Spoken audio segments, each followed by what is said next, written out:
Wish you all the best Rakshita. I have nothing. ಇದ್ರ ಮೇಲೆ ನನಗೆ ಹೇಳಕ್ಕೇನಿಲ್ಲ. I just hope Baba Harish ಇವತ್ತು ಕರೆದು ಯಾವ ತರ ಸಾಂಗ್ಸ್ ತೋರಿಸಿದ್ರು ಅದೇ ತರ ರಿಲೀಸ್ ಆದ್ಮೇಲೆ ನಮ್ಮನ್ನ ಚಿತ್ರ ತೋರಿಸೋದಕ್ಕೆ ಮರೆಯೋದಿಲ್ಲ ಅನ್ಕೊಂಡಿದ್ದೀನಿ. ಸಕ್ಸಸ್ ಆದ್ಮೇಲೆ ಸಕ್ಸಸ್ ಆಗ್ಲಿ ಅಂತ ನಾನು ಫಸ್ಟ್ ಪ್ರಾರ್ಥನೆ ಮಾಡ್ತಾ, ಸಕ್ಸಸ್ ಆದ್ಮೇಲೆ ಕೂಡ ಒಬ್ಬ ಕಲಾವಿದನಾಗಿ ಕೇಳ್ಕೊಳ್ಳೋದಿಷ್ಟೇ, ಈ ಸಕ್ಸಸ್ ಯಾರ್ಯಾರು ಕಾರಣಕರ್ತರಾಗಿದ್ರು ಅವ್ರನ್ನ ಮರಿಬೇಡಿ. ಸಹಜವಾಗಿ ತುಂಬಾ ಜನ ಬಂದ್ಬಿಡ್ತಾರೆ, ಮಾಡಬೇಡಿ. Okay, thank you. ನಮ್ಮ ಹೀರೋ ಕೊಟ್ಟಂತ ಇನ್ಸ್ಪಿರೇಷನ್, ದೊಡ್ಡ ಇನ್ಸ್ಪಿರೇಷನ್ ಸಖದ ಬಂತು. ಗೆಲ್ಲೇಬೇಕು ಗೆಲ್ಲೇಬೇಕು ಗೆಲ್ಲೇಬೇಕು, yes we have to win ಅಂತ ಒಂದು ಇರುತ್ತಲ್ವ. ಸೊ ಅದನ್ನ ಹೇಳಿ ಹೇಳಿ ಹೇಳಿ ಒಂದು ಆಡಿಯನ್ಸ್ ಪಲ್ಸ್ ಯಾವ ತರ ಇರುತ್ತೆ ಹೇಳ್ತಾ ಇದ್ದಾರೆ. ಜಸ್ಟ್ ಬಿಫೋರ್ ಆಡಿಯೋ ರಿಲೀಸ್ ಆದ್ಮೇಲೆ ಈ ಸಾಂಗ್ಸ್ ನಾವು ಕೇಳಿಸ್ಬೇಕು. ಆಡಿಯನ್ಸ್ ಕರೆದು ಡೆಫಿನೆಟ್ ಆಗಿ ಇದು ಹಿಟ್ಟಾಗುತ್ತೆ. ಡೆಫಿನೆಟ್ ಆಗಿ ಕೇಳಿ, ಯಾಕಂದ್ರೆ ತಲುಪೋಗ್ತಾನೆ ಅದು ಹಿಟ್ಟಾಗೋದು. ಒಂದು 4 ಜನಕ್ಕೆ ತಲುಪಿ ಅವ್ರು ಇಷ್ಟು ಚೆನ್ನಾಗಿದೆ ಅಂತ ಹೇಳಿ ಅವ್ರನ್ನ 4 ಜನ ಕೇಳಿ, ಅವಾಗ ನಾವು ಕಷ್ಟಪಟ್ಟು ಶ್ರಮ ಪಟ್ಟಿರೋದಕ್ಕೆ ಒಂದು ಪ್ರತಿಫಲ ನಮ್ಗೆ ಸಿಗುತ್ತೆ ಅಂತ ನಾನು ಅನ್ಕೊಂಡಿದ್ದೀನಿ. ಯಾಕಂದ್ರೆ ಇದು ಡೆಫಿನೆಟ್ಲಿ ಫ್ಯಾನ್ಸ್ಗೋಸ್ಕರ ನಾವು ವರ್ಕ್ ಮಾಡಿದ್ದೀವಿ. Very hard for my fans, Deepu's fans.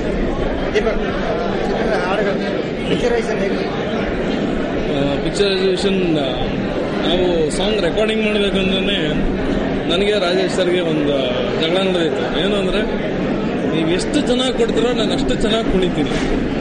ಅದರಲ್ಲಿ ಎಕ್ಸಾಂಪಲ್ ಗೊತ್ತಾಗ್ಬಿಡ್ತದೆ. ಯಾಕಂದ್ರೆ ಅವ್ರು ಎಷ್ಟು ಚೆನ್ನಾಗಿ ಕೊಟ್ಟಿದ್ರು ಅಂದರೆ ನಾನು 1 ವಾರ ಪ್ರಾಕ್ಟೀಸ್ ಮಾಡ್ಕೊಂಡು ಹೋಗಿ ಅಲ್ಲೂ ಆನ್ ದಿ ಸ್ಪಾಟ್ ರಿಹರ್ಸಲ್ ಮಾಡಿ ಹಾಂಡ್ರೆಡ್ ವರ್ಟ್ ಅಂದ್ಬಿಟ್ಟು ಬಂದು ಮಾಡಾದ್ಮೇಲೆ ನೋಡಿದ್ಮೇಲೆ ನನಗೇನು ಭಯ ಇತ್ತು ಅಂದರೆ, ನನ್ನ ಸಾಂಗ್ ಹೆಂಗೆ ಬಂದಿದೆ, ಡ್ಯಾನ್ಸ್ ಮಾಸ್ಟರ್ ಏನು ಹೇಳಿದ್ದಾರೆ ಅಂತಲ್ಲ, ಡ್ಯಾನ್ಸ್ ಮಾಸ್ಟರ್ ನಾನೇನು ರಿಸಲ್ಟ್ ಕೊಡ್ತೀನಿ ಅಂತ, ನನಗೆ ಇವರೇನು ರಿಸಲ್ಟ್ ಕೊಡ್ತಾರೆ. ಯಾಕಂದ್ರೆ ಸಾಂಗ್ ಚೆನ್ನಾಗಿ ಬಂದ್ಬಿಟ್ಟಿದೆ. ಬಂದಿರೋ ಸಾಂಗ್ನ ನಾವು ಎಷ್ಟು ಶ್ರಮಪಟ್ಟು ಮಾಡಿದ್ದೀವಿ ಅನ್ನೋದಬೇಕಾಗಿತ್ತು. So end of the day ಏನು ಅಂದರೆ, Rajesh sir was very much happy. ಎಲ್ಲ ಭಾಳ ಶ್ರಮ ಬಿದ್ದು ಮಾಡಿದ್ದೀರಾ, ಇದೆಲ್ಲ ಮಾಡಿದ್ದೀರಾ ಅಂತ ಅಷ್ಟು ಹೇಳಿದ್ಮೇಲೆ ನಂಗೆ ಭಾಳ ಖುಷಿ ಆಯಿತು. So end of the day ಏನು ಖುಷಿ ಆಗ್ತದೆ ಅಂದರೆ, ಫ್ಯಾಮಿಲಿ ಆಡಿಯನ್ಸ್ ಆಗಲಿ, ಪಡ್ಡೆ ಹುಡುಗರಾಗಲಿ, ಎನಿ ಕ್ಲಾಸ್ ಯಾರು ನೋಡಿದ್ರು ಒಂದಲ್ಲ ಒಂದು ಸಾಂಗ್, ಈ ಸಾಂಗ್ ಸೂಪರ್, ಈ ಸಾಂಗ್ ಹಂಗಿದೆ, ಈ ಸಾಂಗ್ ಹಂಗಿದೆ, ಏನು ವಲ್ಗಾರಿಟಿ ಇಲ್ಲ, ಸೂಪರ್ ಆಗಿ ಮಾಡಿದ್ವಿ. ಭಾಳ ಖುಷಿ ಆಗ್ತದೆ. I am very much happy.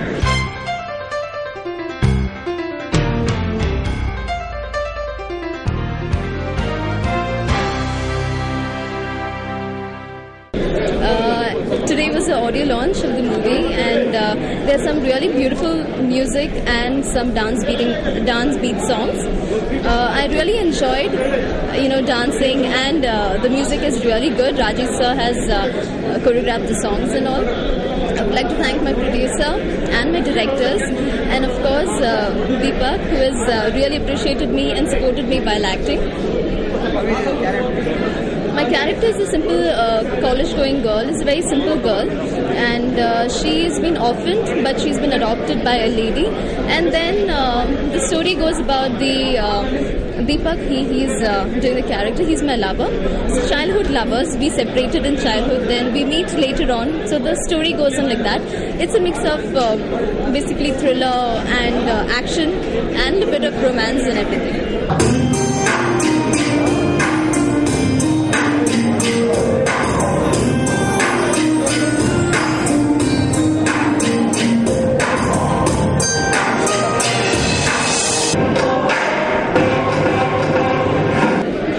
ತುಂಬ ಚೆನ್ನಾಗಿ ಬಂದಿದೆ. Totally out and out commercial action picture.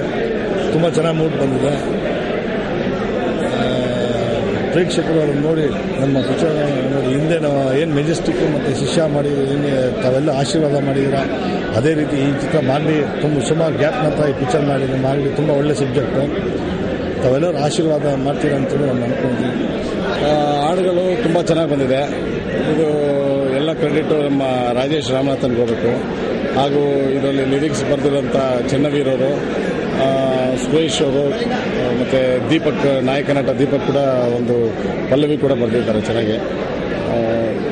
Even visuals ಕೂಡ ತುಂಬ ರಾಜೇಶ್ ರಾಮನಾಥನ್ ಅವರು ಹೇಗೆ ಮ್ಯೂಸಿಕ್ ಕೊಟ್ಟಿರೋ ತಕ್ಕನಾಗೆ ನಮ್ಮ ಡ್ಯಾನ್ಸ್ ಡೈರೆಕ್ಟರ್ ರಘು ಅವರು ಅಷ್ಟು ಚೆನ್ನಾಗಿ ಮೂಡ್ ಬಂದಿದೆ. ಸೊ ತುಂಬ ಚೆನ್ನಾಗಿ ಇದು 3 ಸಾಂಗ್ ಬಂದು ಬ್ಯಾಂಕಾಕ್, ಪಟಾಯಾದಲ್ಲಿ ಶೂಟ್ ಮಾಡಿದ್ದೀವಿ. 1 ಸಾಂಗು ಇಲ್ಲಿ ಬ್ಯಾಂಗ್ಳೂರಲ್ಲಿ ಶೂಟ್ ಮಾಡಿದ್ದೀವಿ. ಮಾಗಡಿ ಚಿತ್ರ ನನ್ನ ಪ್ರಥಮ ನಿರ್ದೇಶನ ಚಿತ್ರ. ಈ ಚಿತ್ರದಲ್ಲಿ ದೀಪು ಮತ್ತು ರಕ್ಷಿತಾ ಹೊಸ ನಾಯಕಿ ಅಭಿನಯಿಸಿದ್ದಾರೆ. ಮತ್ತು ಸುರೇಶ್ ಚಂದ್ರ, ಜಯಶ್ರೀ, ಮೈಸೂರು ಮಲ್ಲೇಶ್ ಇವರು ಪೋಷಕ ನಟರಾಗಿ ಅಭಿನಯಿಸಿದ್ದಾರೆ. ರಾಜೇಶ್ ರಾಮನಾಥ್ ಅವರ ಸಂಗೀತ, ರಮೇಶ್ ಅವರ ಛಾಯಾಗ್ರಹಣ ಚಿತ್ರಕ್ಕಿದೆ. ರಾಜೇಶ್ ಇವತ್ತು ದೊರೆಸಿರಳಿ ಬಿಡುಗಡೆ ಮಾಗಡಿ ಚಿತ್ರದ್ದು. ಈ ಚಿತ್ರಕ್ಕೆ 4 ಗೀತೆಗಳನ್ನು ನಾವು ಅಳವಡಿಸ್ಕೊಂಡಿದ್ವಿ ಚಿತ್ರದಲ್ಲಿ. ಈ 4 ಗೀತೆಗಳು ತುಂಬ ಅದ್ಭುತವಾಗಿ ಬಂದಿದೆ. ಮತ್ತೆ ಕೇಳೋದಕ್ಕೆ ಸಂಗೀತ ಇಂಪಾಗಿರುತ್ತೆ. ಮತ್ತೆ ಒಂದೇ ಒಂದು ಫಾಸ್ಟ್ ಸಾಂಗ್ ಅನ್ನು ಮಾಡಿದ್ವಿ, ಒಂದು ಪ್ಯಾಥೋ ಸಾಂಗ್ ಇದೆ.